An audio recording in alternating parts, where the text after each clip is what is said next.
Betul, Ibu. Baik. Kira-kira organ apa aja nih yang terlibat dalam sistem pernafasan? Paru-paru. Hidung, paru-paru. Hidung, paru-paru. Hidung, paru-paru, apalagi Trachea. trachea, saluran pernafasan ya. Terus Bronkus. Bronkus, alveolus, bronkial. terus bagian-bagian dari paru-parunya ya, yang aktif untuk apa namanya, pertukaran gas. Ya, ini yang sering kita lihat ya, betul.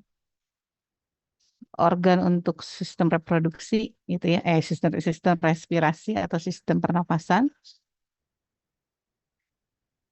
Nanti kita lihat satu-satu seperti apa.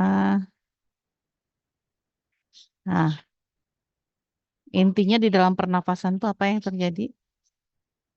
Yang terjadi adalah intinya Pertukaran oksigen, pertukaran pertukaran gas ya, pertukaran gas, pertukaran antara oksigen dan karbon dioksida, gitu ya. Eh, dari mana oksigennya pindahnya? Yang jelas pasti dari luar tubuh, gitu ya. Jadi dengan proses pernafasan tersebut banyak sekali yang diatur di dalam tubuh kita. Termasuk diantaranya adalah untuk termasuk diantaranya menghasilkan suara, vokalisasi, regulasi apa namanya, kadar pH darah, gitu ya.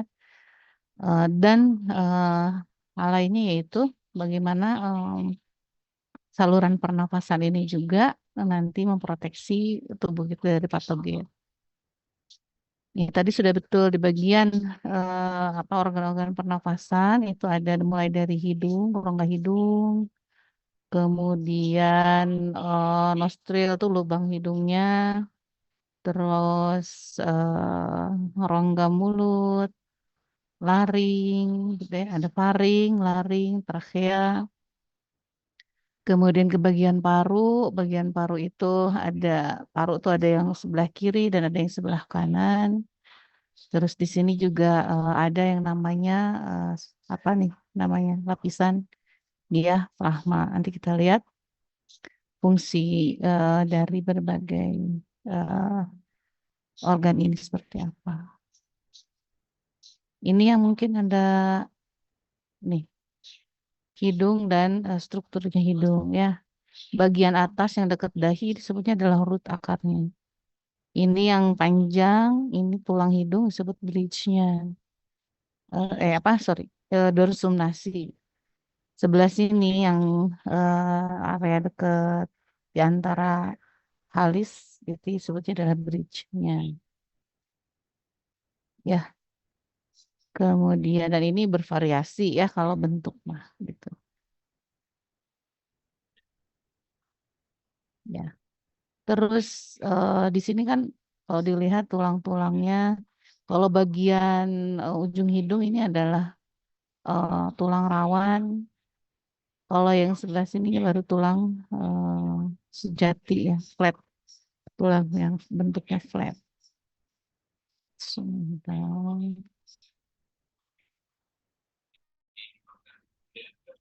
Di kalian muncul caption nggak?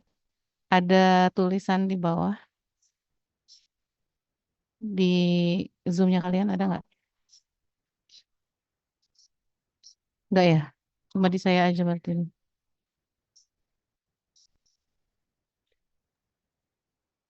Tidak ada, Ibu. Tidak ada ya. Ini mengganggu sebentar. Gimana caranya? Hmm.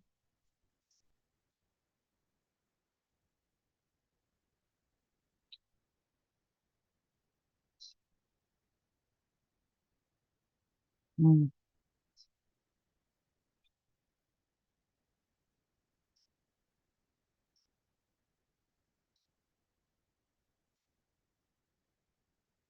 Oke, sudah kayaknya. Kita lanjut. Oke, Oke. Ini untuk tulang hidung ya. Nah, jadi di bagian depan ini adalah tulang apa namanya tulang rawan. Terus,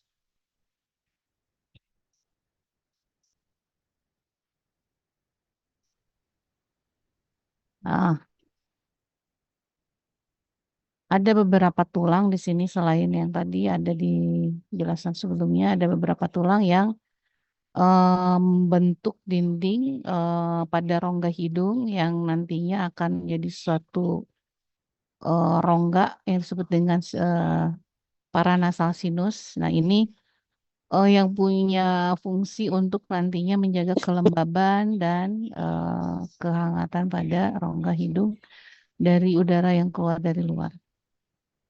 Nah, si sinus ini di bagian luarnya, bagian perifernya itu dilapisi oleh suatu lapisan mukosa yang akan menghasilkan sekret, sekret sedikit ya.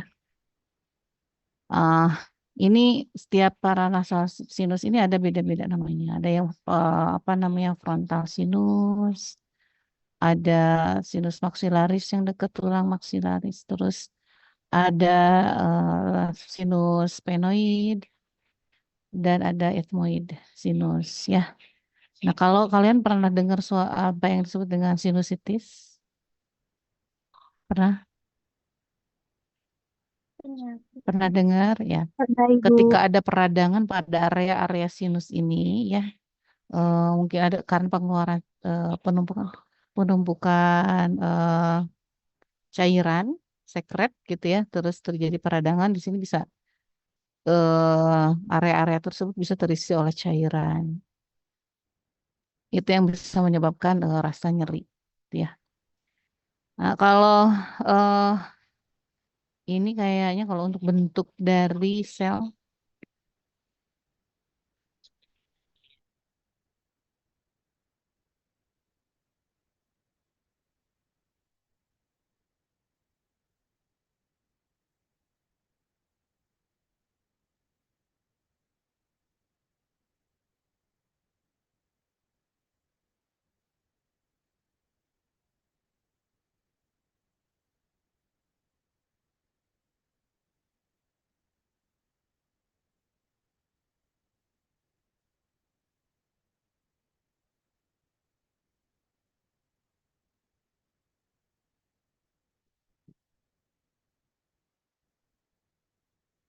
ya. Oke, lanjut ya. Ya tadi bahwa di area paranasal sinus itu dia menjaga kehangatan karena di situ ada yang namanya sel-sel epitel, sel-sel epitel yang bersilia ya berbentuk kolom atau eh disebut pseudo striated ciliated columnar epitel sebelah sini ya. Nah, ini dia menghasilkan mukosa untuk kalau misalnya ada, sehingga kalau ada debu atau debris-debris dari luar ini akan tertangkap oleh mukosa yang di sini yang sedikit basah ini. Nah, di sini juga ada apa namanya suatu lapis sel-sel serosa yang selain tadi menghasilkan mukus, dia juga memiliki atau menghasilkan lisozim dan enzim protein yang memiliki sifat antibakteri ya di permukaan ini. Kemudian faring. Faring ini dibentuk oleh eh, ha, suatu saluran gitu ya yang dibentuk dari eh, otot skeletal dan dilapisi oleh membran mukosa ya. Nah, faring dibagi menjadi tiga area yaitu nasofaring, orofaring, dan laryngofaring. Area faring.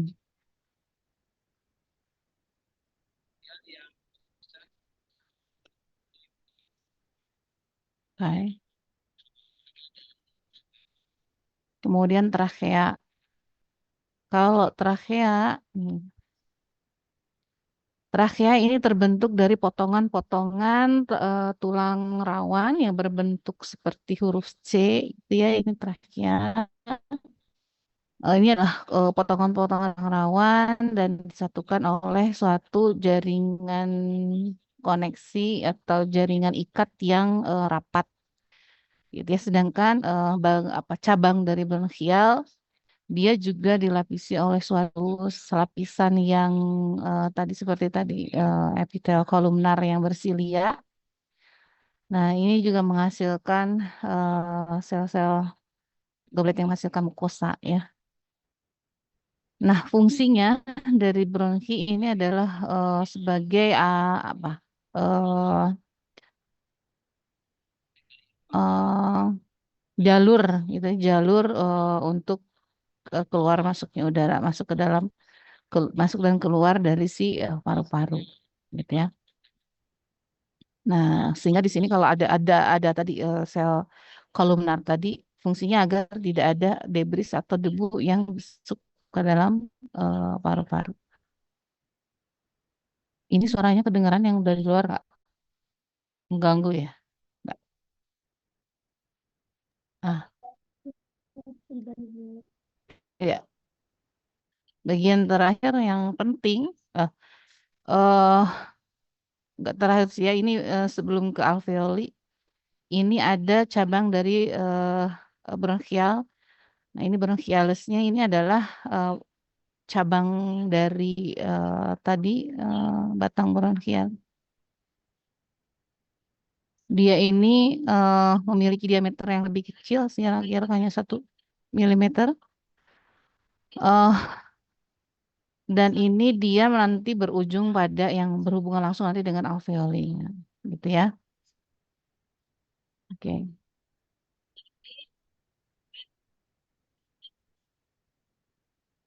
Ah, sedangkan tempat untuk pertukaran udaranya itu sendiri yang aktif itu ada terjadi di alveoli, lebih tepatnya di permukaan dari si alveoli ini. Nah, zona respirasi ini mulainya dari terminal bronkial yang tadi, mulai deng- dengan apa eh, dari terminal bronchialis sampai dengan bagian terkecil dari sirah bronchialis yang tadi sampai dengan tersier dan berujung ke alveoli ya, pertukarannya di sini di alveoli. Si alveoli Anda masih ingat bentuknya kayak gini ya, seperti apa, buah anggur ya, seperti buah anggur bulat-bulat bulat gitu ya. Nah,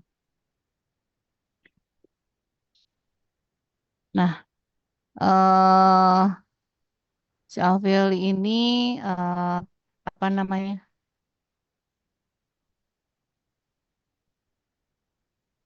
Sebentar, ada evaluasi.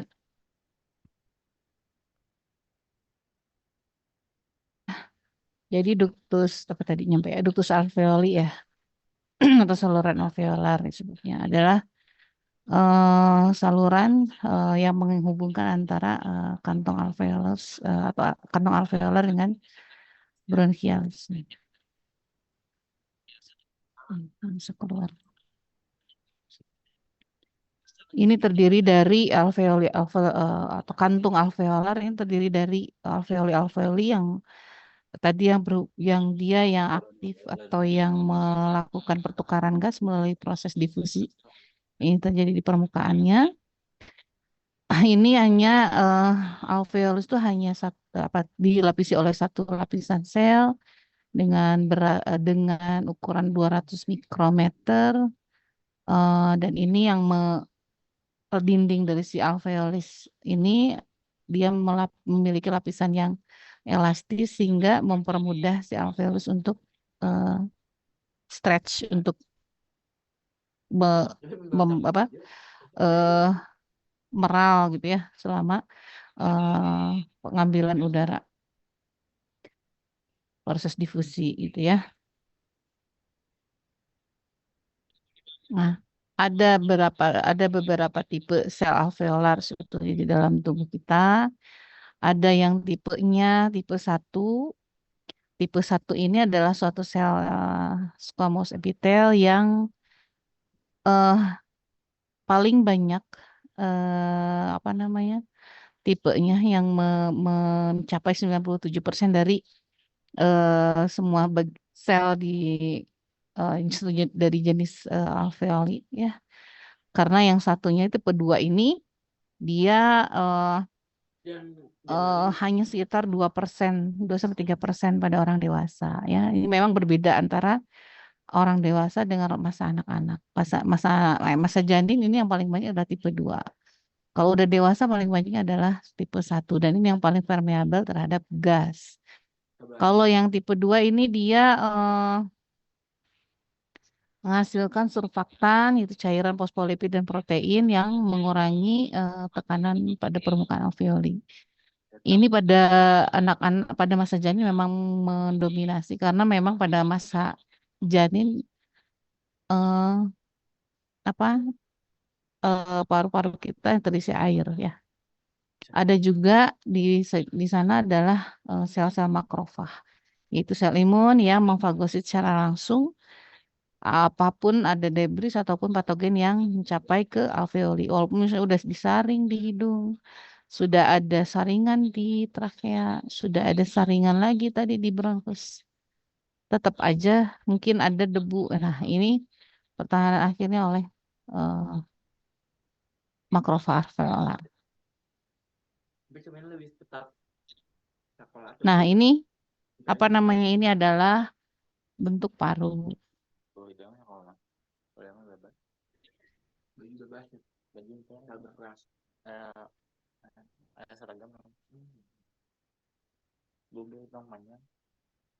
Nah, paru-paru ini ingat bentuknya seperti ini ya. Bagian sini apa? Bagian depan harusnya ini ada. Kalau ini paru-paru, di sebelah sininya ada apa?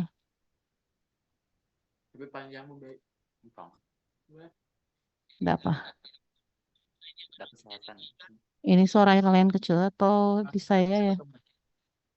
Headsetnya.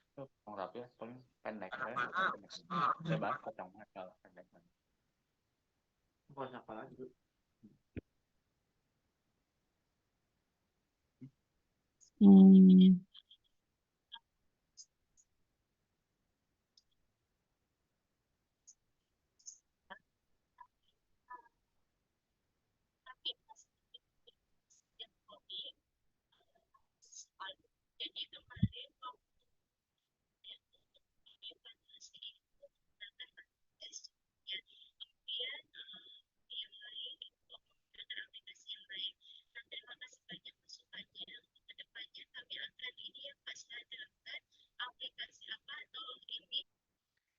Kalau di sini adalah paru, ya paru kanan dan paru kiri. Sebelah sini ada apa? Ini kan agak ada. Jawab jantung bukannya. Ya, ini ada jantung di sini ya letaknya. eh Bertetangga gitu ya. Tapi walaupun bertetangga dia tidak bersentuhan langsung ya. Karena di sini walaupun tergambarnya seperti ini sebetulnya dia ada lapisan-lapisan di sini. Lapisan dari si apa paru-paru. Kalau dilihat dari strukturnya dia ada terdiri dari 3 lobus ya. 3 lobus kalau yang sebelah kanan. Ada superior, ada middle, dan inferior. Ini lobus yang sebelah kanan. Sedangkan sebelah kiri hanya terdiri dari 2 lobus. Ya, superior sama inferior aja gitu ya ini. Nah, jadi kalau kita lihat di sebelah kanan dan sebelah kiri, apa si eh, paru-paru sebelah kanan itu seperti lebih pendek sebetulnya dari yang sebelah kiri, walaupun dia terdiri dari 2 lobus ya. Ini kalau dilihat dari ini, ya. Nah, terus di sini ada lapisan yang penting dari paru-paru itu lapisan pleura.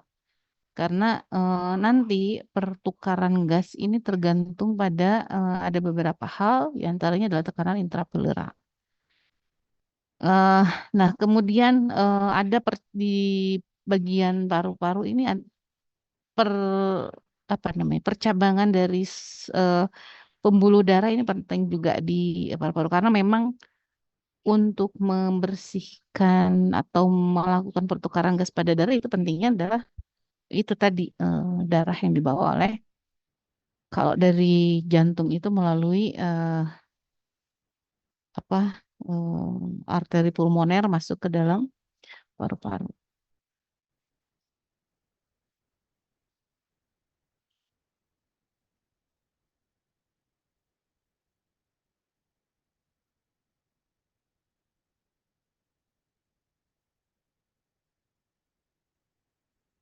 Ya, kontrolnya untuk paru-paru ini ya diantaranya oleh sistem saraf simpatis dan parasimpatis.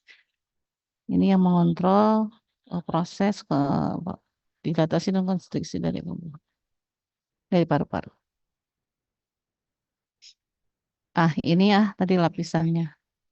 Jadi semua lapisan paru-paru ini kalau dilihat ini ya bentuknya seperti ini. Kalau dipotong gitu si toraks atau rongga toraks ini kelihatan. Ini paru-parunya gitu ya. Ah, si paru-paru ini diselimuti gitu ya oleh suatu beberapa lapisan sebetulnya dan lapisan ini yang membentuk suatu area yang disebut dengan apa rongga atau cavity dari si pleura.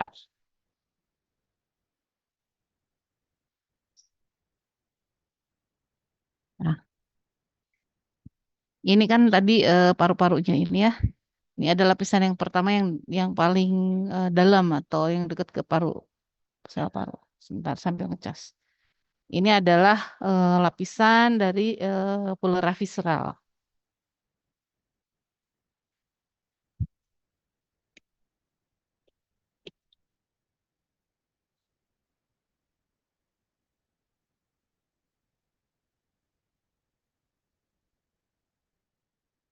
Lapisan pleura visceral ya sebelah sini ya namanya. Kemudian di apa namanya di antara eh, apa ini daerah area tengah gitu ya atau di bagian luar yang berbatasan langsung dengan visceral pleura, pleura ini ada rongga pleura, baru di sini ada yang disebut dengan eh apa pleura parietal sebelah sini yang bagian luarnya. Ini yang eh punya berbatasan langsungnya dengan otot dari si interkostal ya, di rongga dada. Jadi dan hal penting yang terjadi pada saat proses pernafasan adalah perbedaan tekanan antara di paru-paru, kemudian di rongga paru ya, dan kemudian satu lagi di atmosfer. Atmosfer. Ini yang perlu Anda ketahui bahwa ada 3 area atau 3 bagian penting pada proses pernapasan yang nanti akan dibahas. Ada bagian paru-parunya di alveolenya ini atau disebut dengan tekanan paru, alveolar pressure gitu ya, tekanan paru. Kemudian di bagian tengah ini ada rongga, ini ada tekanan juga, tekanan intrapleura. Kemudian ada tekanan atmosfer, gitu ya. Nah,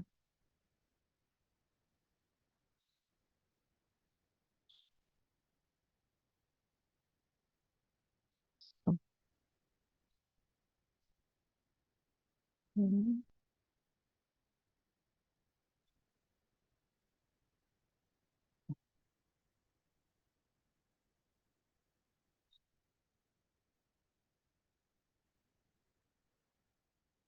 Nah, ada di dalam mekanisme pernafasan ada 4 hal yang penting atau 4 aspek penting dalam proses mekanisme pernafasan, yaitu kepatuhan paru, lung compliance, kepatuhan paru, chest wall compliance itu dinding dada, compliance dinding dada, kemudian kecepatan respirasi dan resisten dari jalan nafas. Bentar ya.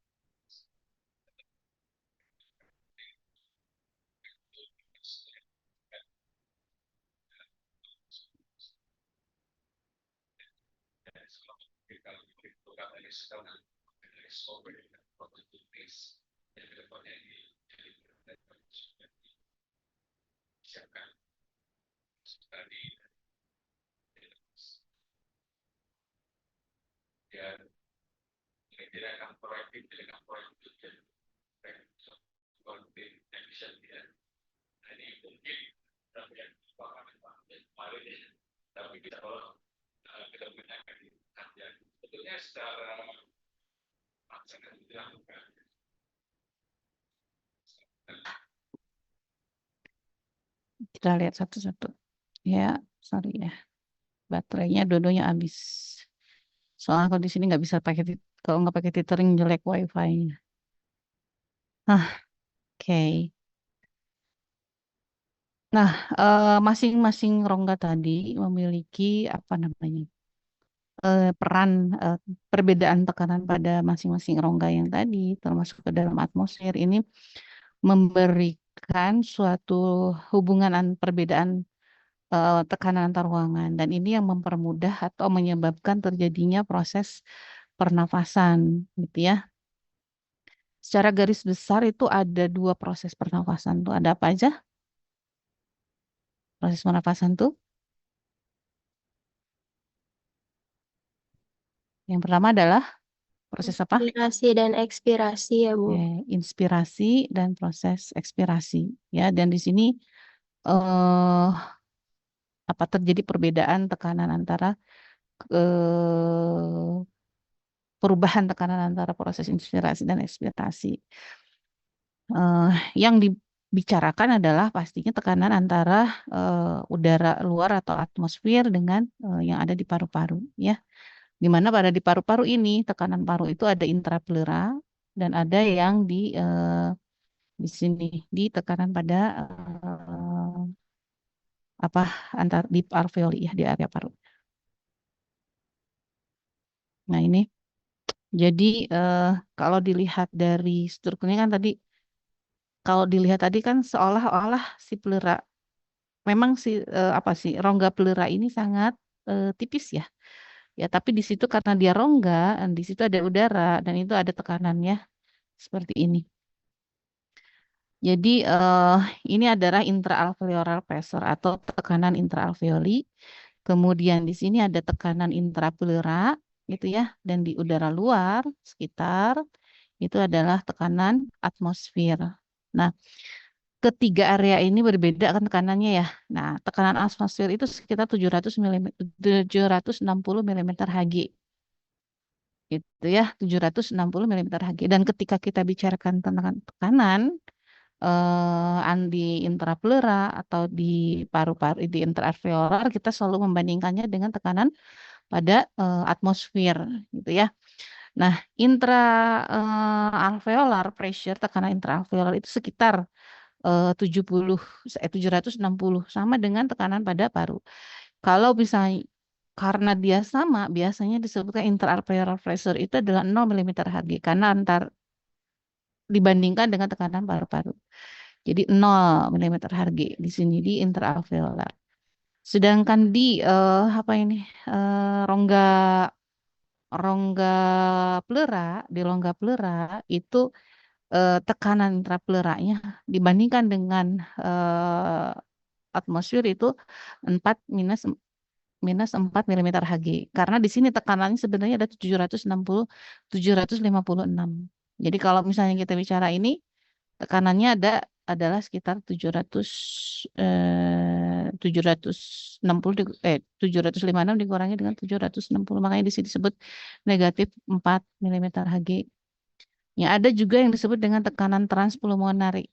Transpulmonari itu antara intraalveolar dengan intrapleural. Jadi kalau tadi itu ada tekanan intraalveolar, ada tekanan intrapleural, ada tekanan atmosfer. Nah, ada satu lagi yang mempengaruhinya adalah tekanan antara intraalveolar dengan tekanan antara rongga pleura atau disebut dengan transpulmonary pressure. Nah, ini untuk tekanan yang berkaitan dengan proses pernafasan gitu ya. Kenapa? Karena ketika bicara tentang pernafasan, kita bicara tentang tekanan pada ruangan, kita menggunakan di dalam pernafasan itu menggunakan hukum Boyle. Jadi dia di hukum Boyle ini dia mendeskripsikan hubungan antara volume dan tekanan. Masih ingat rumusnya Boyle itu? Wah, pelajaran fisika merenannya ini ya. Wah, Bu, saya masuk ke gizi untuk menghindari fisika gitu ya. Sama deh saya juga jadi bidang nggak suka fisika. Ini Boyle itu P1, V1 gitu ya, sama dengan hukumnya itu P2, V2. Ya, artinya antara tekanan dengan volume ini akan berbanding terbalik gitu ya dengan tekanan dengan volume. Ketika volumenya meningkat, tekanan menurun gitu kan. Sebentar, sebentar ya.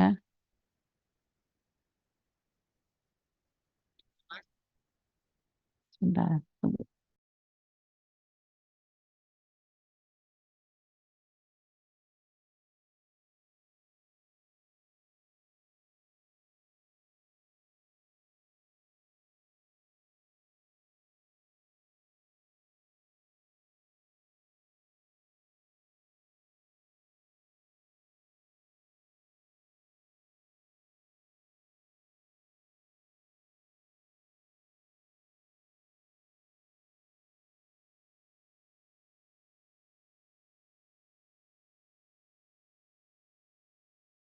Perbedaan tekanan.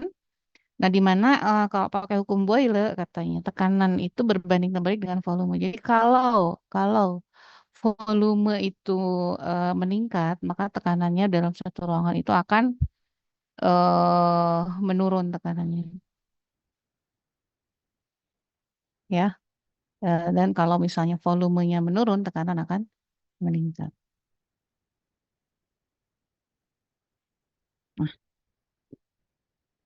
Nah, tadi udah dijelaskan. Jadi proses pernafasan gitu ya, tergantung dari sangat dipengaruhi atau mekanismenya itu dipengaruhi oleh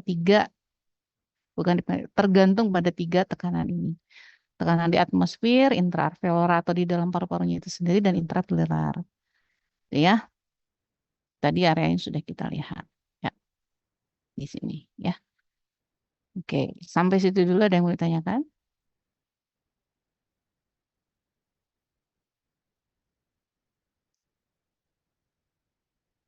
Dah, kita lanjut ya. Nah, karena gini. Nah, ketika terjadi proses pernafasan gitu ya, di sini kalau kita lihat ada dinding dari satu adalah rongga dada ya. Ini rongga dada ini ada rongga dada ini ada dindingnya. Kemudian di sini di pleura ini dia punya apa namanya elastisitas, punya kemampuan untuk di stretch atau eh, ditarik gitu ya. Nah, elastisitas itu sendiri ketika suatu karet gitu ya, karet kalau ditarik itu selalu pengen balik ke tempat semula ya. Elastisitas itu kan maksudnya di situ. Nah, begitupun di elastisitas pada si paru ini juga. Nah, kemudian apa lagi? Nah, ketika terjadi proses perpindahan atau pernafasan, ini yang terjadi adalah si apa namanya eh apa dinding dari si pleura ini ya visceral pleura ya, visceral pleura ini dia akan tertarik ke arah dalam ya akan tertarik ke arah sini ya ke arah dalam sehingga ini ruangan ini nanti akan menyempit dan ini sedangkan rongga dada ini tarik keluar. Ini yang menyebabkan si ruangan di sini volumenya gimana? Kalau Kalau ini ketarik, volumenya gimana? Makin kecil. Meningkat atau menurun? Volumenya?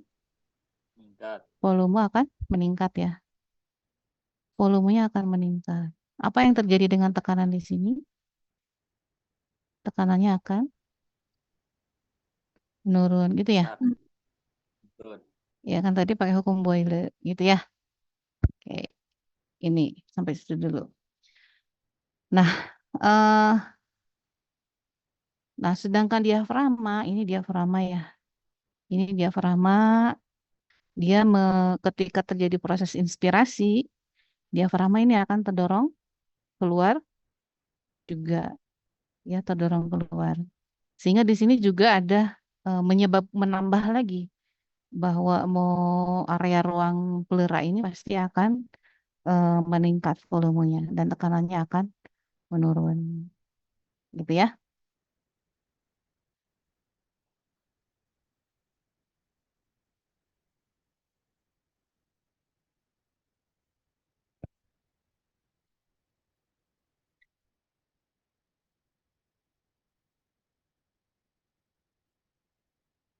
Oke, sudah, sebentar.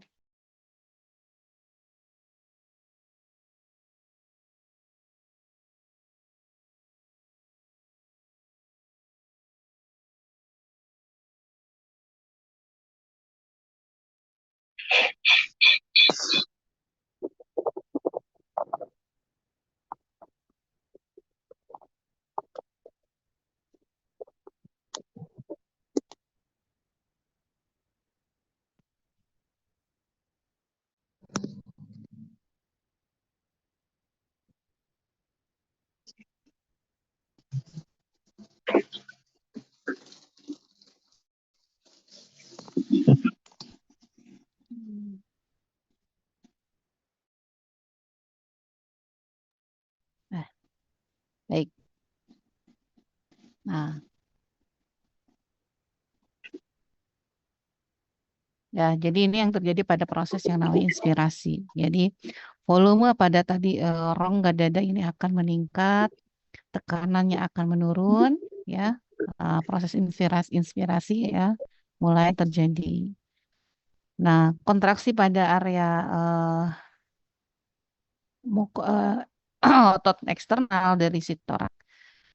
Ya, tadi ya, otot eksternal yang bagian luar nih. Ini kan koste ya. Nah, ini ada otot eksternal dari si koste ini. Nah, ini kontraksi, ketika terjadi kontraksi, dia akan meningkatkan juga volume dari si ruang rongga dada. Nah, si tadi diafragma juga terdorong ke arah abdomen ketika terjadi kontraksi, dan sehingga dia juga sama meningkatkan apa namanya volume, sehingga tekanan pada paru-paru menurun. Itu yang terjadi ya. Nah, pada ekspirasi sebaliknya. Jadi pada ekspirasi sebaliknya, eh, area rongga ini akan menurun, tekanannya udara pada area luar akan meningkat. Ini menyebabkan terjadinya proses ekspirasi. Sedangkan si rongga eksternal ini akan kembali relaksasi, dan internal apa ya, area rongga yang internal kan ini rongganya tuh ya, yang eksternalnya ini relaksasi, tapi bagian dalamnya ini sebetulnya di dalam itu kontraksi. Ini juga menyebabkan terjadinya proses ekspirasi. Nah, kemudian sama si diafragma juga tadi setelah setelah tadi kontraksi dia terdorong ke arah abdomen, dia akan kembali relaksasi sehingga terjadi juga penyempitan, dan ini disebut dengan proses ekspirasi, dan menyebabkan udara itu dikeluarkan, terdorong keluar. Jadi itu pada proses ekspirasi ya. Nah, ada beberapa hal yang lain. Jadi dari mekanisme yang tadi ada beberapa hal yang menyebabkan atau mempengaruhi proses pernafasan. Jadi ada otot-otot rongga dada yang dia akan berkontraksi dan relaksasi gitu ya. Sehingga cedera apapun jeda ini akan menyebabkan seseorang mengalami kesulitan pernapasan ya, nyeri gitu dirasanya pada saat inspirasi gitu, pada saat inspirasi. Kemudian sebenarnya paru-parunya sendiri, nah sedangkan paru-parunya sendiri mereka selama pernafasan ini dia pasif, tetapi yang menciptakan perubahan atau inspirasi adalah tadi faktor-faktor yang tadi ya, di rongga pleura, di kemudian di interfaring gitu ya, tekanan di situ yang menyebabkan terjadi proses inspirasi dan relaksasi. Nah, kan tadi kita ada rongga pleura atau rongga pleura itu dia berisi cairan. Nah, perubahan volume pada cairan ini sangat mempengaruhi proses inspirasi dan ekspirasi. Contoh ketika dan ini apa namanya si cairan pada si rongga pleura ini ya, kalau dilihat strukturnya di sini ada cabang dari pembuluh limfatik yang mengatur agar si cairan pada rongga pleura ini tidak akan berlebihan gitu ya. Akan selalu kalau berlebih itu akan diambil oleh melalui sistem limfatik untuk dikembalikan ke pembuluh darah dan sebaiknya. Ada beberapa kondisi yang menyebabkan ini bisa saja si cairan ini terlalu banyak terisi ya, contoh pada infeksi atau pada gangguan penyakit yang menyebabkan terlalu banyaknya produksi dari si si cairan pada rongga pleura ini yang menyebabkan eh, perbedaan tekanan yang tadi tidak terregulasi dengan baik sehingga menyebabkan sesak nafas.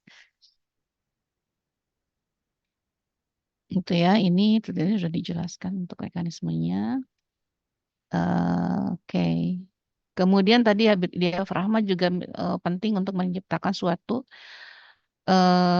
ruangan gitu ya. Nah, ketika ada beberapa kondisi yang menyebabkan diafragma ini tidak dapat berrelaksasi atau berkontraksi, atau misalnya kalau bayi yang kalau kelainan dari lahir itu contoh adalah penyakit membran hialin, kelainan pada diafragma, ini yang menyebabkan bayi berlahir ada beberapa yang tidak bisa bernafas dengan baik karena tidak bisa menciptakan ruang yang cukup dari diafragma. Nah, inti penting dari mekanisme pernapasan ini adalah mekanisme pernapasan ini melibatkan dua peristiwa penting, yaitu inspirasi dan ekspirasinya. Pada proses inspirasi, nah ini sebetulnya pada proses inspirasi adalah menciptakan tekanan ruang yang lebih banyak pada rongga pleura sehingga nantinya tekanan pada rongga pleuranya menurun. Ini ada beberapa yang mempengaruhi, termasuk diantaranya otot-otot otot dinding dada, kemudian diafragma, serta elastisitas dari tadi visceral pleura. Kemudian proses ekspirasi ini terjadi ketika relaksasi dari otot interkostal ya. Nah, ini menyebabkan perubahan kontraksi dan relaksasi ini menyebabkan perubahan dari volume udara antara di dalam dan di luar paru-paru. Itu. Yaitu inti dari terjadinya proses respirasi. Nah, untuk sistem syaraf yang mempengaruhi kecepatan respirasi, ya di hipotalamus di otak kita ada yang disebut area pons ini. Di sini ada area pneumotaxis center, ada apneustic center. Di sini disebut dengan pontine respiratory group. Di sini ya. Kemudian di pontine respiratory group ini ada ventral respiratory group, ini yang efektor efektor dari proses yang mengatur ritme nafas gitu ya. efektornya karena dia nanti akan mempengaruhi otot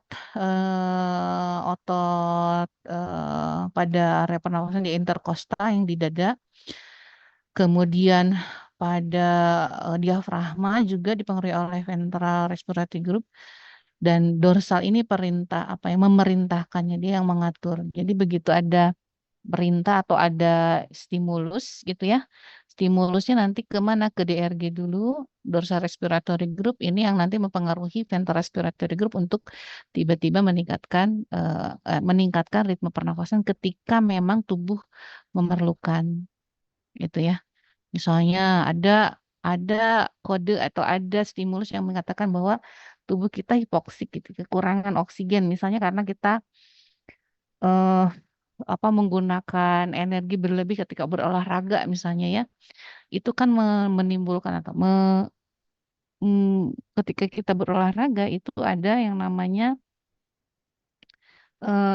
kita mengalami yang namanya hipoksia intermittent gitu ya, sedikit kadar oksigen kita menurun. Ini menyebabkan atau menimbulkan stimulus atau pesan bahwa ini tubuh kita kekurangan oksigen. Nah, ketika kita mendapatkan pesan tersebut, nah itu dihantarkannya oleh area ini gitu ya, dari dorsal respiratory group nanti ke si ventral untuk meningkatkan ritme atau irama pernafasan. Karena tubuh kita sedang memerlukan lebih banyak oksigen gitu. Itu misalnya. Mekanisme kontrol dari pernafasannya. Oke, ada yang mau ditanyakan dulu?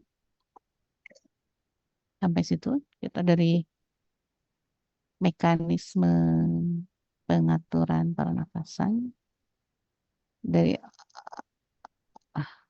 oke. Bu, izin bertanya. Iya, Tadi maaf, tadi tuh yang cairan itu tuh buat apa ya? Saya kurang paham tadi. yang mana? Yang cairan yang di antara ya itu. Oh, Pleur. cairan pleura. Ya itu untuk Ya, di apa? pleura itu ya. Nah, ini sebetulnya sama kayak perikardium di jantung ya. Nah, ketika jantung pun sama berkontraksi dan relaksasi termasuk ke dalam paru-paru juga ya. Recoil compliance itu kan pasti ada gerakan. Nah, ini dia itu berperan dalam menjaga agar tidak terjadi friksi gitu ya pada paru dan pada area visceral dari si paru-paru. Jadi kayak apa ya? Peredam mungkin gitu ya. Gitu, Kayak oli lagi ya, Bu. Kayak Oli, pelumas gitu. ya benar bisa. Oke, terima kasih, Bu. Lima pelumas nggak sih? Ya itu biar Oke, friksinya tidak tidak ya memang kayak pelumas ya seperti itu. Jadi melubrikasi permukaan jadi biar dia tidak terjadi friksi terlalu. Kan kalau kalau gerakan terus-menerus gitu ya, gesekan terus-menerus itu bisa menyebabkan terjadinya kalau tidak ada pelumas tersebut gitu ya, ada cairan yang peredam tersebut dia akan eh ada lecet gitu ya, menyebabkan adanya lecet pada area tersebut gitu. Nah, mencegah itu lah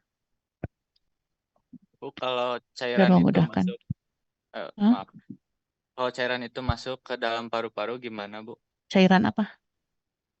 Yang barusan yang Oh, pleural cavity. Jadi ya, sebenarnya kan gini, kalau dilihat dari tadi si alveolar aja kan ada dua tipe sel. Yang satu adalah eh, tipe 2, yang satu lagi adalah tipe 1 yang disebut dengan memang sel-sel yang sangat permeable, sangat mudah untuk berdifusi gitu kan ya.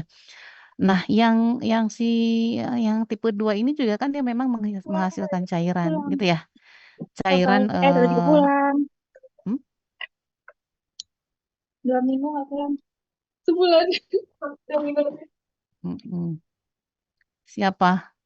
Bang Bang Jono, siapa yang nggak pulang-pulang teh? Bang Toib. Halo.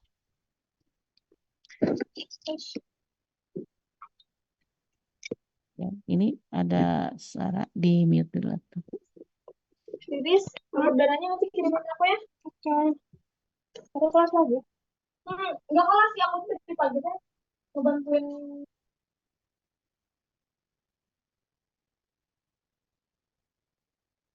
Ya, oke. Ya, tadi ada tipe 2 yang surfaktan itu dia menghasilkan cairan juga sebetulnya. Jadi memang paru-paru juga sebenarnya menghasilkan sedikit cairan itu nggak masalah. Ya, yang bermasalah kalau memang isinya paru-parunya terisi oleh cairan. Nah, ini yang bisa menyebabkan tidak terjadinya difusi antara perpindahan pertukaran udara karena terisi oleh cairan. Itu yang kalau yang tapi bukan berarti dia berasal dari rongga pleura cairan tersebut gitu ya. Yang terjadi adalah produksi yang di sana yang meningkat. Kalau dari pleura itu kan diangkutnya oleh sistem limfatik. Itu ya. Nah, untuk mempertahankan volume cairannya di situ enggak tidak terlalu banyak.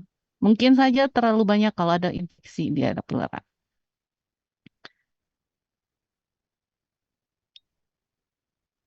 Oke, Bu. Terima kasih.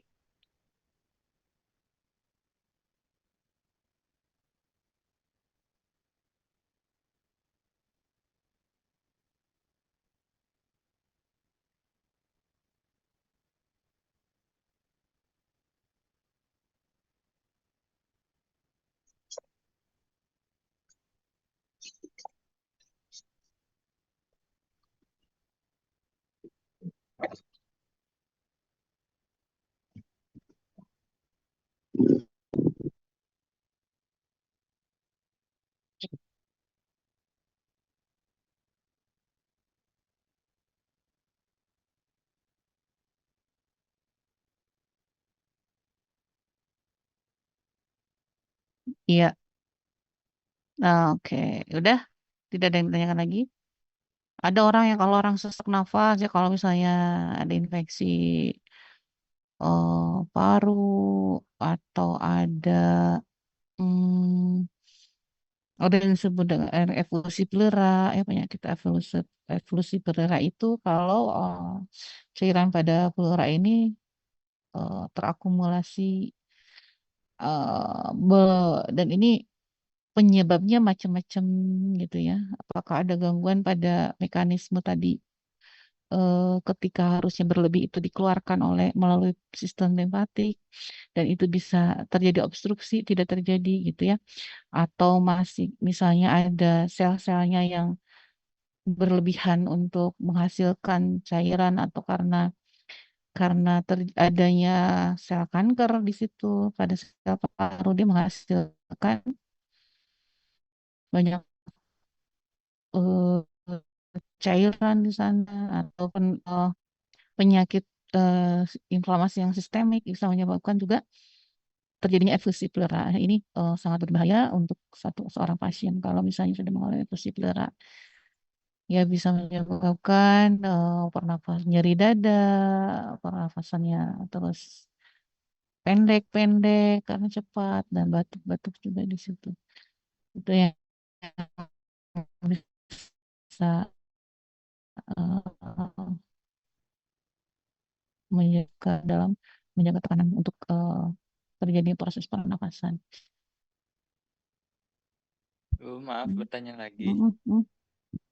Ya. Jadi kalau misalnya ngerokok itu ada ngaruhnya nggak ke cairan pleuranya gitu, Bu? Oh, kalau merokok itu memang ini ya, banyak sekali yang terpengaruhi bagian paru yang terpengaruhi oleh asap rokok ini. Bukan cuma dari struktur ya selnya kerusakan ya dari ROS-nya sendiri dari reaktif organ spesial yang dihasilkan dari asap rokok yang disebabkan oleh asap rokok aja satu bisa mengganggu metilasi DNA ini yang bisa meningkatkan resiko sangat tinggi terjadinya kanker paru. Nah, selain itu dia mengganggu merusak tadi kan di saluran pernafasan itu ada silia-silia itu ya. Silia silia itu mulai dari rongga hidung ada silia, kemudian di trakea ada silia, kemudian di bronkial itu ada silia juga. Nah, dengan paru-paru ini dengan adanya merokok ini, nah itu dari satu itu aja itu sudah mengganggu, artinya bakteri apapun itu lebih mudah masuk pada oleh orang yang merokok. Apa sih tadi pertanyaannya? Oh, nah selain itu dia juga mempermudah atau cepat sekali menyebabkan apoptosis dari si sel-sel di alveolus, terutama yang tipe 1. Artinya jumlah sel parunya bisa banyak yang mati karena asap rokok. Artinya kalau Anda lihat gambar yang dibungkus rokok itu dia kayak menghitam gitu ya kalau nggak salah ya. Nah, itu karena memang si asap rokok ini memakan dan si sel-sel paru itu apoptosis mati gitu. Kalau apoptosis itu kan kayak kayak diprogramin buat mati gitu ya. Nah, itulah efeknya dari si asap rokok gitu. Jadi kalau sel hitam itu eh, yang warna-warna hitam itu selnya yang mati, Bu. Sel-sel paru alveolusnya yang apoptosis. Baik, Bu. Terima kasih. Ibu izin bertanya juga mengenai rokok. Hmm? Eh, Kalau itu berpengaruh juga nggak ya ke perokok pasif gitu yang hanya mencium eh, bau rokoknya Oh, saja. baik. Nah, ini juga Makasih, Bu. ya terima kasih juga ya. Ini bagus juga ya pertanyaannya. Memang satu asap rokok itu disebut aerosol. Asap rokok itu ada disebut ada MSS, ada yang satu lagi MSS sama satu lagi apa ya? Aerosol dari asap rokok itu. Nah, ada yang mengatakan kalau perokok pasif itu jauh lebih berbahaya gitu ya. Terus satu lagi ada lagi pernyataannya yang enggak tuh nggak ada bedanya, itu beberapa penelitian dilakukan. eh jadi sebetulnya aerosol atau apa yang dihasilkan dari asap rokok yang perokok aktif ataupun pasif, keduanya itu sama gitu ya. Nah, yang di apa yang diteliti yang baru itu adalah residu tambahan dari hasil ekspirasi seorang perokok gitu ya. Nah, katanya inilah yang menyebabkan perokok pasif itu mendapatkan efek yang jauh lebih berbahaya daripada seorang perokok aktif gitu. Ini masih kalau studinya sih masih banyak gitu ya. Tapi memang masih ada yang berbeda gitu. Ada yang mengatakan ini nggak ada bedanya komponennya, tapi ada yang mengatakan komponen dari yang dihasilkan dari hembusan seorang perokok itu berbeda dengan apa yang dia hisap gitu. Makanya disebut perokok pasif itu jauh lebih berbahaya gitu. Tapi nanti ya Anda mah di gizi ya. Kemarin sih saya anak TLM, besok harusnya yang menguji ini mungkin anak TLM atau anak Kesling ya, mungkin bisa dibeda apa mau menguji lebih lanjut apakah betul. Karena kalau saya lihat sih si artikelnya kan dari luar semua ya. Apakah betul berbeda atau tidak gitu ya. Mungkin rokok di luar negeri sama yang kita juga udah beda ya. Apalagi sekarang ada vape ya. Vape udah beda lagi. Vape itu dia pakai cairan kan ya. Nah, ini juga beda lagi hasil penelitiannya. Kalau kemarin saya lihat yang di eh, Unpad ke tikus gitu ya, dia mempermudah kerusakan gitu pada sel. Nah, tapi ada penelitian lain gitu ya mengatakan ini karena si vape itu kayaknya ada cairannya dan cairannya itu masing-masing pabrik itu beda-beda ya. Saya nggak tahu apakah udah ada standar. Oh, vape itu nggak boleh mengandung apa-apa dari pabriknya, saya nggak tahu juga. Tapi hasil penelitian dari luar itu mengatakan bahwa eh, hasil penelitian kandungan dari aerosol vape itu sangat bergantung dari jenis cairannya. Dan ini yang kita nggak tahu apakah pabrik itu sama nggak dengan asap pabrik rokok regulasinya. Yang harus di apa? Mungkin harus lebih di. Nah, kalau yang jelas penelitian yang di Unpad. Nah, kalau yang di Unpad tuh dia sangat lebih mudah lagi daripada yang rokok, pakai rokok apa namanya, tembakau beneran sama yang vape. Ternyata yang vape jauh lebih banyak kerusakannya, lebih cepat, bukan lebih banyak, lebih cepat kerusakan gitu. Terima kasih banyak, Ibu.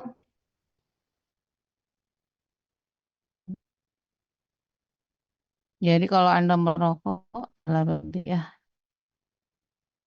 Karena apalagi kalau kalau yang paling mudah ke penyakit yang lain, yang paling gampang disebabkan oleh rokok adalah tadi radikal bebas yang disebabkan oleh asap rokok itu sangat mudah mengganggu stabilitas DNA sehingga mudah sekali terjadi yang namanya kanker paru-paru.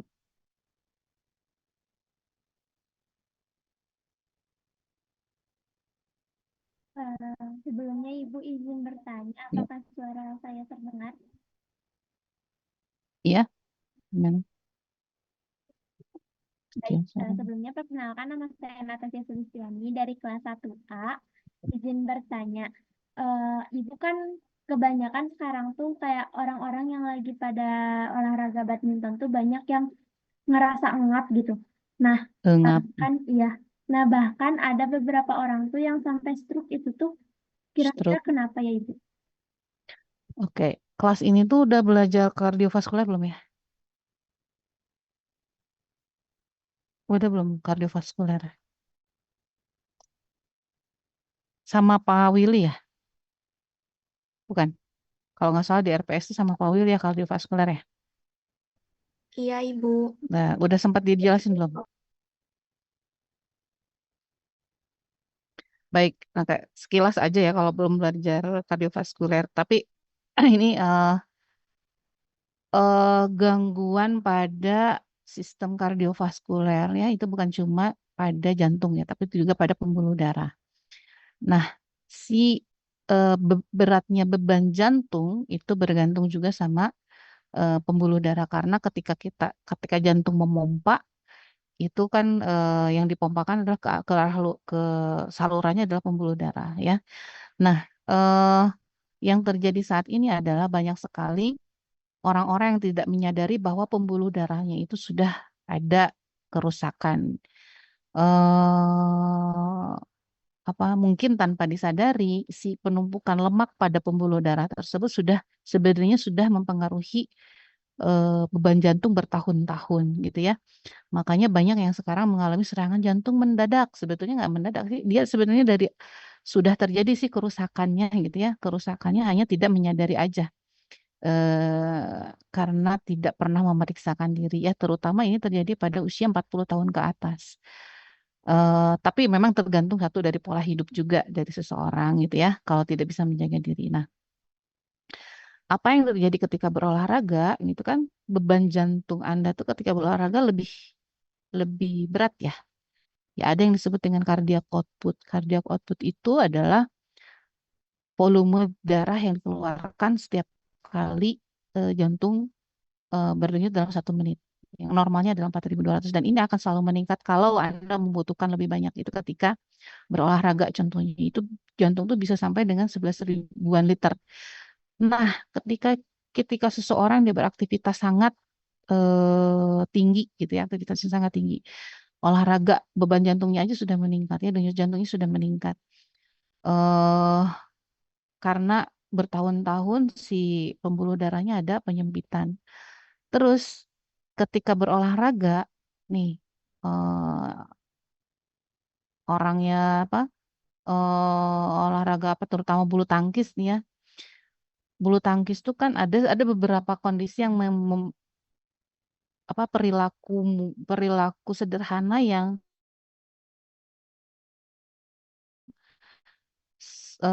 sangat membebani jantung gitu ya, terutama pada orang-orang yang sudah ada kerusakan pada pembuluh darahnya yaitu kalau kalau kalau seseorang melakukan apa olahraga bulu tangkis, tahu nggak ketika dia berhenti gitu ya, ketika berhenti untuk ngambil kok aja ya, untuk ngambil kok itu kan posisi kepala lebih rendah daripada jantungnya itu sendiri, benar nggak nonggeng kan ya?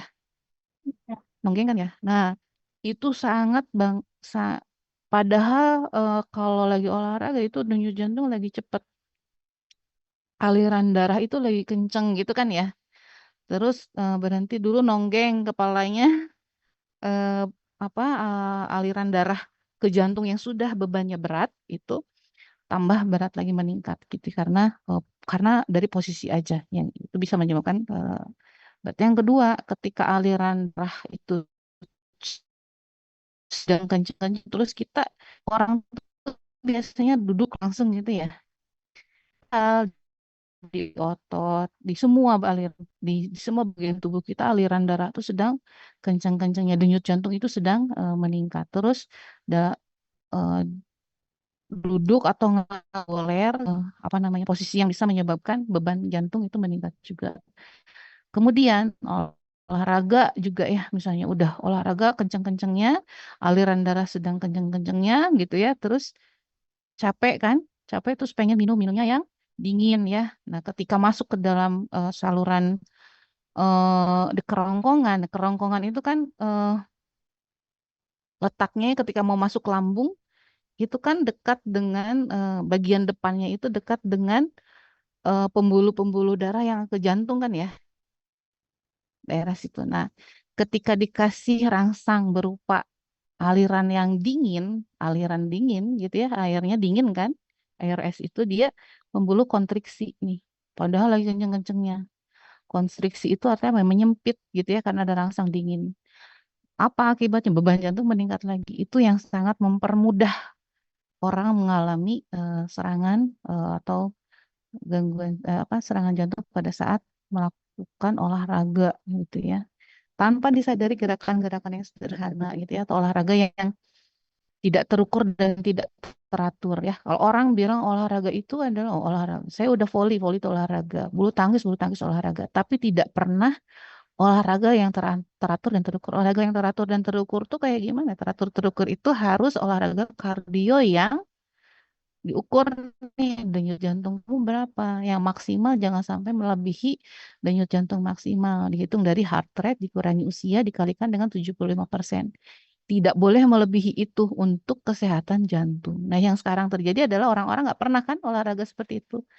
Olahraga yang benar itu kan 3 kali seminggu itu dengan aturan ukuran yang seperti tadi gitu ya. Tiba-tiba sekarang diajakin temennya, ayo bulu tangkis, ya nggak pernah olahraga, pembuluh darahnya udah rusak, sekalinya olahraga langsung meninggal karena ada beberapa kondisi yang tidak diperhatikan. Ya kerusakannya sudah kronis terjadi lama tanpa disadari, kemudian ditingkatkan bebannya sehinggalah terjadi pecah pembuluh darah, bisa terjadi serangan jantung mendadak pada saat berolahraga. Jadi yang salah bukan olahraganya, tapi orangnya yang memang sangat tidak memperhatikan itu. Itu baru dari satu sisi ini aja. Yang kedua, olahraga yang intensitas tinggi. Olahraga yang intensitas tinggi yang terus dilakukan ya. Olahragawan itu olahraga intensitas tingginya itu dengan ukuran. Olahraga intensitas tinggi itu meningkatkan metabolisme dari si mitokondria. Ini yang menyebabkan banyak ROS juga ya, radikal reaktif organ spesies. Nah, yang dikeluarkan oleh mitokondria sendiri. Kita punya endogen untuk mencerna ROS-nya, itu melawan ROS tersebut. Tapi kalau intensitasnya sangat terlalu tinggi, kita niru-niru atlet yang terpantau secara ketat. Kalau atlet itu dia suka dikasih yang namanya suplemen antioksidan sebetulnya kalau kalian mau tahu ya. Karena tadi intensitas tinggi pada atlet kalau tidak diimbangi dengan suplemen dari antioksidan itu bisa merusak langsung endotel dari si pembuluh darah.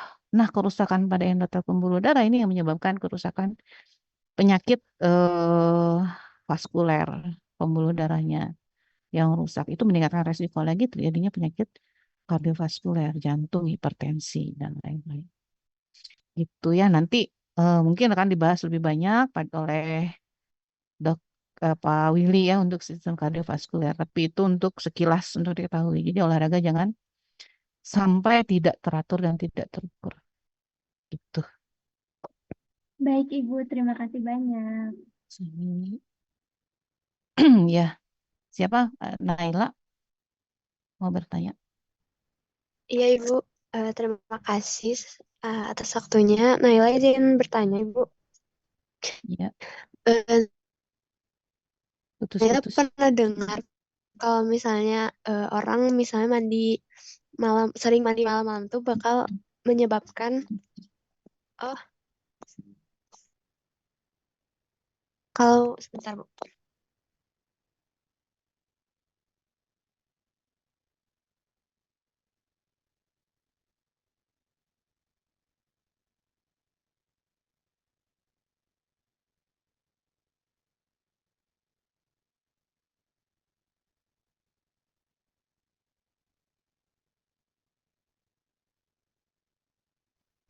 Halo, Ibu. Apakah sudah Ya, terdengar? sudah jelas. Iya. eh, jadi saya pernah dengar kalau misalnya orang yang suka mandi malam-malam itu bisa menyebabkan paru-paru basah. Nah, Baru. sebenarnya keadaan paru-paru basah itu sebenarnya apakah Oh, cairan paru-paru yang diproduksinya berlebih dan apakah ada hubungannya misalnya suhu dingin ketika mandi malam-malam ini tuh menyebabkan banjir seperti itu. oke. Baik. Terima kasih ya atas pertanyaannya ya tadi. Tadi peningkatan cairan pada paru ya. Eh Tadi sebetulnya dari sekilas dibahas bahwa ada beberapa hal yang bisa menyebabkan hal tersebut. Di antaranya adalah infeksi atau apa yang bisa menyebabkan inflamasi pada area pleura ataupun paru-paru. Tapi tidak ada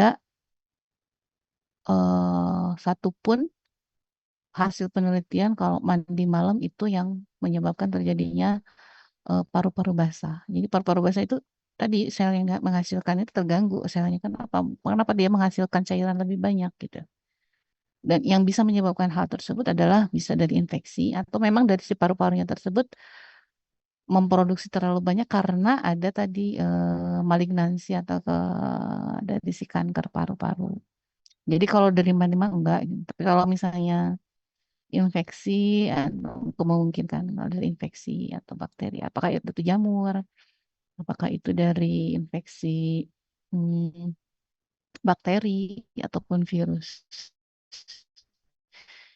itu kan selnya tergabung di situ, menyebabkan cairan yang lebih banyak.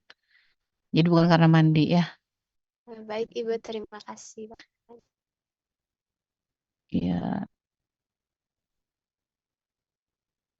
oke. Siapa Chelsea? Chelsea apa? Yang ditanya. Ibu izin bertanya, Mm-mm. jadi kan Ibu rokok itu ada dua macam ya Bu, ada elektrik sama rokok yang biasa. Nah, rokok Mm-mm. elektrik ini juga ada vape sama pod. Eh, Apa? kalau Pod? ya vape sama pod Ibu. Pod, nggak tahu. Pod itu apa sih kayak gimana? Baru lagi. Pod itu kayak Eh, gimana? Ukurannya itu setahu saya lebih kecil dari vape Ibu. Oh, tapi elektrik juga. Ya, Pakai cairan juga. ya Ibu. Hmm. Tapi Hmm. kalau pod itu nggak pakai kapas. Kalau pakai apa sih ya? Ya, setahu saya Ah. seperti itu sih Ibu. Mm-mm. Nah, Terus? tapi kalau dari rokok elektrik ini, kalau lingkungan saya itu lebih banyak menggunakan pod.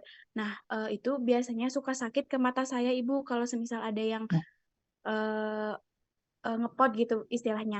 Nah, ngepod. apakah ya, nah, apakah ada pengaruhnya juga enggak Ibu ke saluran pernafasan? Karena saya kalau dari pod itu tidak merasakan engap, tapi kalau ke mata itu sakit, Ibu. Oh, oh gitu. Ya, iya. Saya belum Nah, pernah itu ngeliat sih. Mm-mm. iya, Ibu. Mm-mm. Kalau lingkungan saya memang ada beberapa yang menggunakan itu, Ibu. Hmm. Nah, Oke, itu terus dia apakah bikin sakit ke mata gitu. ya? Tapi kalau saya asapnya itu tidak merasakan engap, tapi kalau ke mata itu sakit. Oh, alah. Ya, nah apakah itu Oh, tuh ada juga Ibu pengaruhnya ke paru-paru dan apakah bahayanya itu sama dengan perokok pasif yang menggunakan rokok yang dibakar seperti biasa? nah, ya baik. Terima kasih ya. Ya, makasih Bu. Wah, oke. Banyak banget ternyata tipe-tipenya ya. Sekarang baru lagi ada udah vape, ada pod juga. Sebenarnya saya nggak terlalu tahu banyak ya, tapi memang ini kayaknya harus jadi bahan penelitian kalau menurut saya, karena memang baru ya. Nggak tahu tahun berapa itu dikenalkan. Nah ini juga untuk vape aja, itu kan penelitiannya masih terus berkembang ya, kayak kemarin apa yang saya jelaskan yang kemarin dilakukan untuk juga kayaknya sebenarnya baru juga. Terus studi-studi yang dikeluarkan tentang vape juga baru juga ya. Kalau Nah, vape belum beres. Nah, dieksplorasi ini ada juga pods ya lumayan. Bahan untuk dijadikan studi. Nah, jadi kalau berdasarkan hasil studi yang vape itu dia tergantung dari liquid atau cairan yang digunakan. Nah, sepertinya pods pun sama kita harus mengkaji apa saja isinya si pods itu gitu. Jadi mungkin harus jadi saya nggak belum bisa bicara banyak tentang pods itu lebih berbahaya atau enggak karena saya juga belum punya pengetahuan mengenai apa sih isinya si pods hasil studinya apa apa aja dan bagaimana. Apakah sama kadar nikotinnya gitu ya atau aerosolnya sama dengan vape atau tidak. Nah, ini harus distudi. Ya, mungkin harusnya kalau di Indonesia belum apa ada studinya, ya ini harus dilakukan studi. Dan ini harus jadi bahan apa ya namanya? Kalau Indonesia nggak tahu regulasinya apa sama atau enggak. Apakah ada kayak di luar negeri itu ada apa FDA ya untuk food apa? Tapi nggak tahu dia FDA itu ke obat sama makanan aja. Kalau ke rokok gimana ada kontrolernya gitu atau enggak yang mengawasi. Nah, Indonesia pun harusnya ada itu untuk mengontrol berbagai cairan dari vape ataupun pod yang masuk. Semestinya walaupun nih jangan cuma percaya dari kata pabrik ya, maksudnya vape itu bagus, misalnya tidak menyebabkan karena ada beberapa studi yang mengatakan tidak ada perbedaan antara vape dengan sigaret gitu ya. Malah ada yang bilang ada yang mengklaim vape itu lebih apa tidak berbahaya daripada sigaret gitu. Tapi memang harus berdasarkan hasil studi, jangan cuma percaya dari hasil klaim perusahaan aja. Nah ini yang harus dilakukan. Mungkin ini bahan studi ya. Jadi saya belum bisa bicara banyak tentang POTS, kurang kurang tahu ya. Mungkin harus lebih banyak baca dan cari tahu literaturnya tentang POTS. Karena baru dengar saya juga ya. Iya, baik Ibu, terima tuh. kasih. Azril nanya juga. Sebelumnya izin memperkenalkan diri Ibu. Saya Ajrul Fadilah dari kelas 1B. Iya. Eh, izin bertanya, Ibu, kalau saya kan nggak merokok ya Ibu, tapi kebanyakan teman-teman saya tuh pada ngerokok. Nah, Mm-mm. jadi tuh kayak saya tuh kayak perokok pasif gitu, Bu. Mm-mm. Eh, menurut Ibu lebih baik kita jadi perokok saja atau kita jadi perokok pasif gitu? Ah. Lebih lebih bahaya mana dan lebih Ah. menguntungkan? Iya, tadi kan sebenarnya udah dijelasin ya. Jadi ada beberapa klaim ya, ada hasil penelitian yang mengatakan kalau si eh apa namanya perokok pasif itu mendapatkan aerosol atau MSS yang lebih berbahaya daripada yang tidak merokok. Tapi kalau Anda bicara tentang apakah oh ya udahlah daripada saya dapat asap doang mendingan kena sekalian we ngarokok ngilu-ngilu gitu ya. Karena tadi ya keduanya nggak ada ya dari keduanya yang apa lebih baik sebetulnya nggak ada keduanya yang lebih baik. Jadi kalau menurut saya lebih baik kamu menghindari orang yang sedang merokok, jangan terlalu dekat dengan orang yang sedang menghisap rokok dan kamu sendiri jangan merokok gitu loh maksudnya lebih baik banyak olahraga aja mendingan kayaknya kamu kampanye tidak merokok ya kamu karena kamu juga punya hak untuk apa sehat paru-parunya. Jadi, kalau kamu mau ngerokok jangan dekat saya gitu aja gitu harusnya. Ya, Kan harusnya mah yang merokok yang pindah tempat atau yang merokok yang diam di ruangan maksudnya teh. Biar kamu menikmati asapnya sendiri, jangan dibagi ke orang lain. Ya, Gitu itu kan ya? Ibu teman saya Bu tahu sering gitu Tah, Bu. tah, eta tas dan keur ngacung tah rek protes Kakak deketan. kabur. Siapa duluan, Reva atau Muhammad Sidan? Ya, sok mangga. Siapa dulu? Ya Ibu, makasih atas kesempatannya. Izin bertanya, Ibu kan kalau misalkan saya pribadi, kalau ada yang ngerokok, tapi meski dalam jarak jauh tuh biasanya jadi sesak nafas gitu, Bu. Itu tuh sebenarnya kondisi yang emang wajar apa gimana, Bu? Jadi meskipun misalkan saya lagi di ruangan yang tertutup gitu, tapi di luar tuh lagi rame orang yang ngerokok, jadi tetap kecium gitu sama saya tuh, Bu, gitu. Hmm. Itu tuh gimana dan jadi sesak biasanya. Nah, Makasih, Ibu. oke. Siapa lagi satu lagi?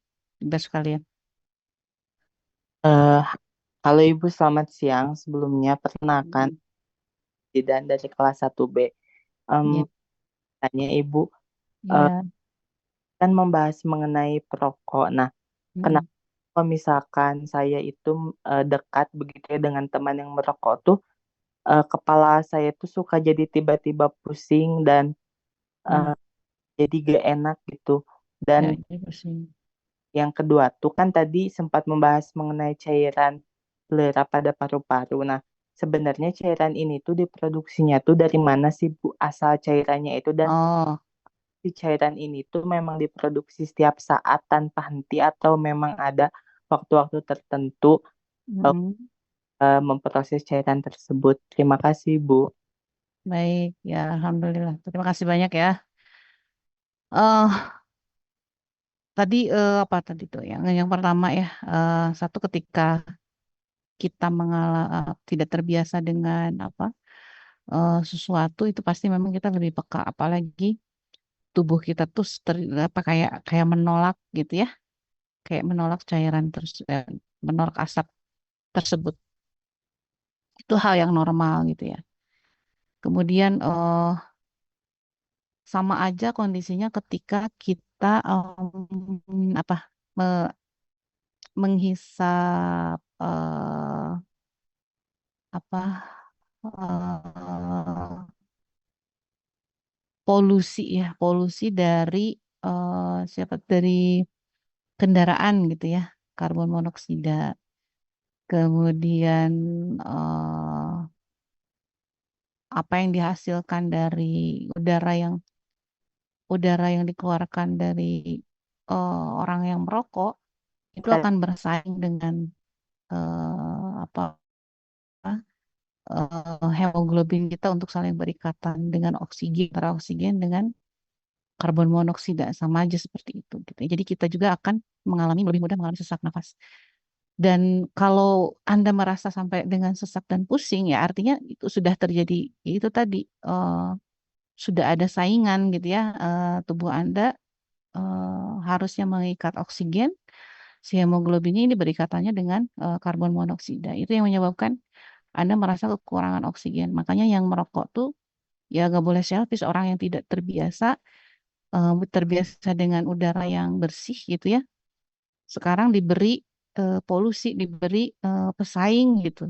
Lebih dia akan lebih merasakan dampaknya ketika menghisap atau merasakan ada asap dari atau MSS dari perokok.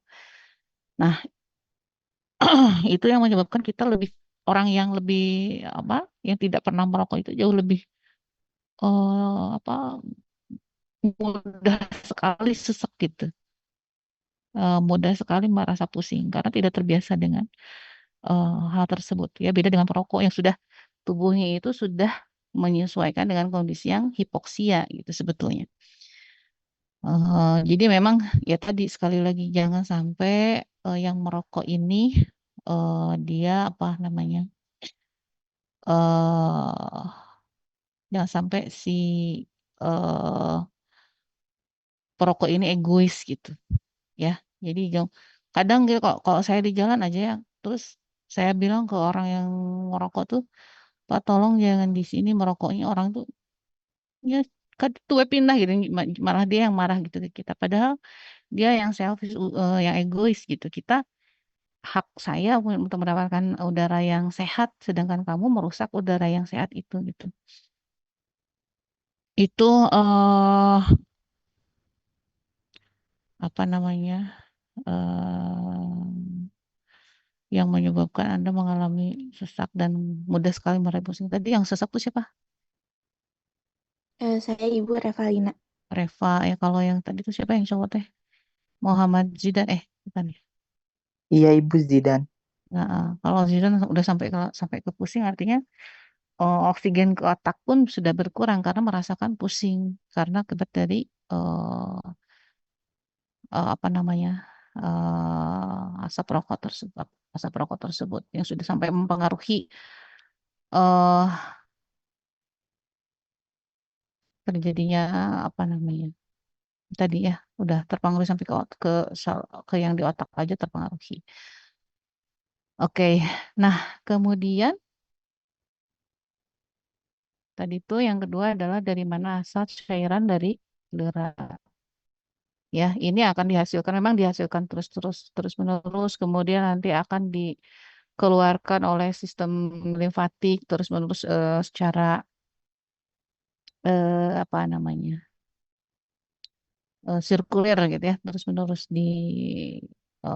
diproduksi oleh sirkulasi parietal, terus nanti dikeluarkan lagi melalui sistem limfatik, terus eh, apa akan dikeluarkan, apa dihasilkan atau dikembalikan lagi ke cairan pleura, ke rongga pleura, dan ini terus menerus terjadi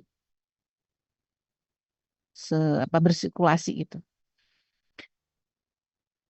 si cairan pleura tersebut.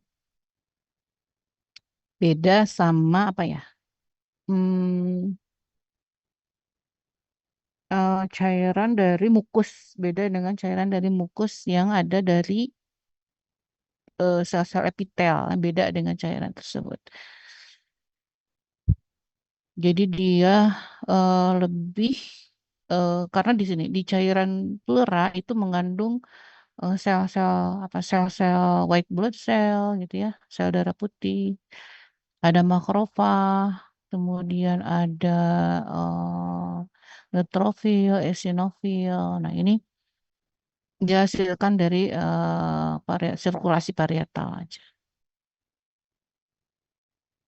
Kalau misalnya dia kelebihan, nah berarti dalam secara sistemik ada perubahan itu. Dan apa kalau misalnya ada semacam apa namanya, gangguan atau obstruksi pada limfatik, ini juga bisa menyebabkan kelebihan pada cairan pleura.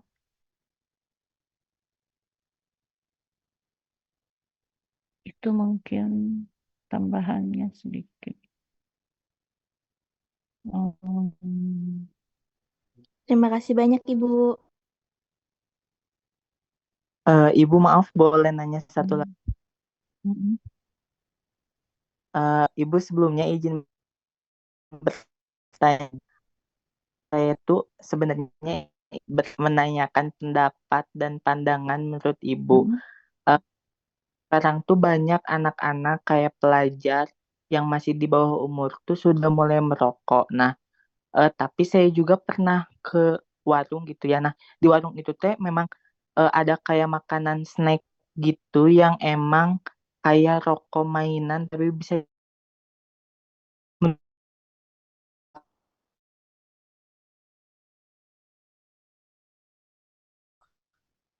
palsu. Itu tuh eh, hal yang lumrah dan wajar-wajar saja, atau itu tuh merupakan salah satu bentuk edukasi yang salah yang melumrahkan anak yang masih di bawah umur untuk memperagakan sebagaimana orang yang perokok seperti itu, Ibu.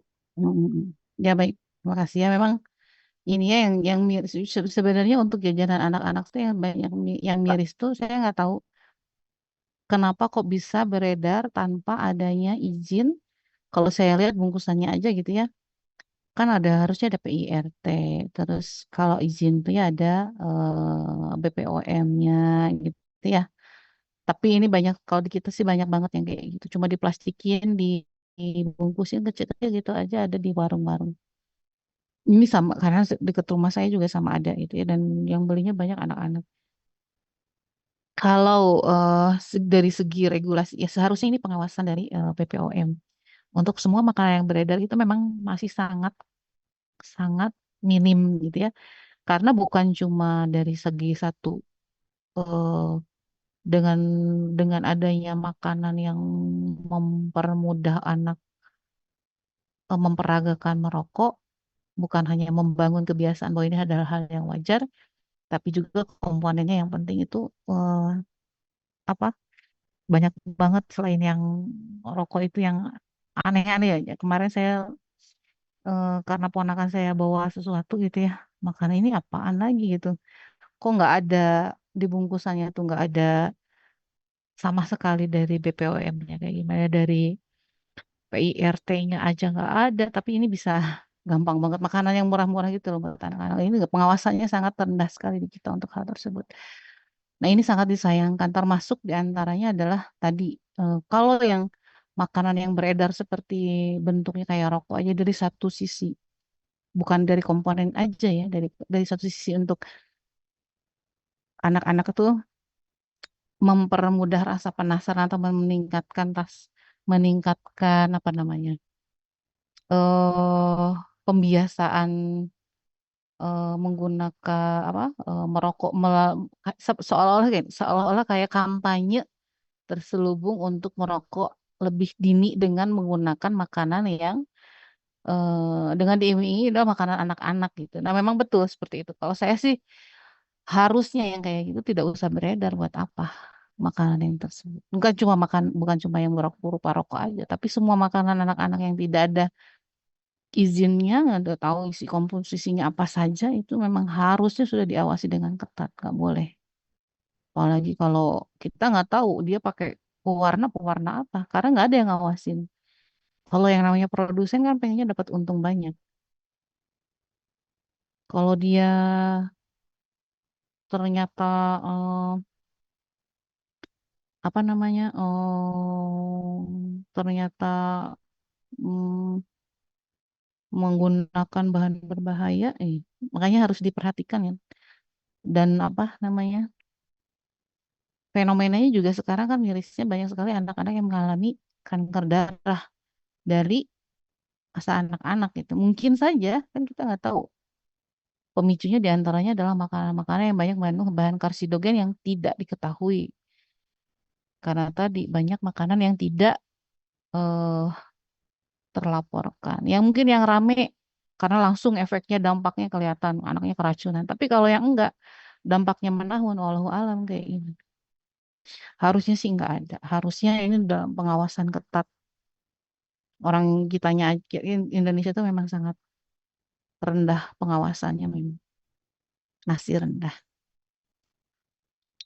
Itu mungkin sedikit. Ba- Banyak. Ya, mungkin itu saja dulu ada sudah pukul 3 ya. Eh nanti bahan materinya saya kirim ke siapa? PJT ke siapa? Delia lupa namanya. Delia ya? Bukan Delia mah TLM. Siapa di sini? Ini aja ngeping ke saya biar nanti sama saya dikit. Saya lupa tadi yang ngirim link Zoom. Soalnya kalau udah tadi banyak Zoom yang masuk, banyak WA yang masuk tuh tenggelam aja. Nanti harus nyari-nyari lagi. Ya, itu mungkin kalau tidak ada yang tanyakan.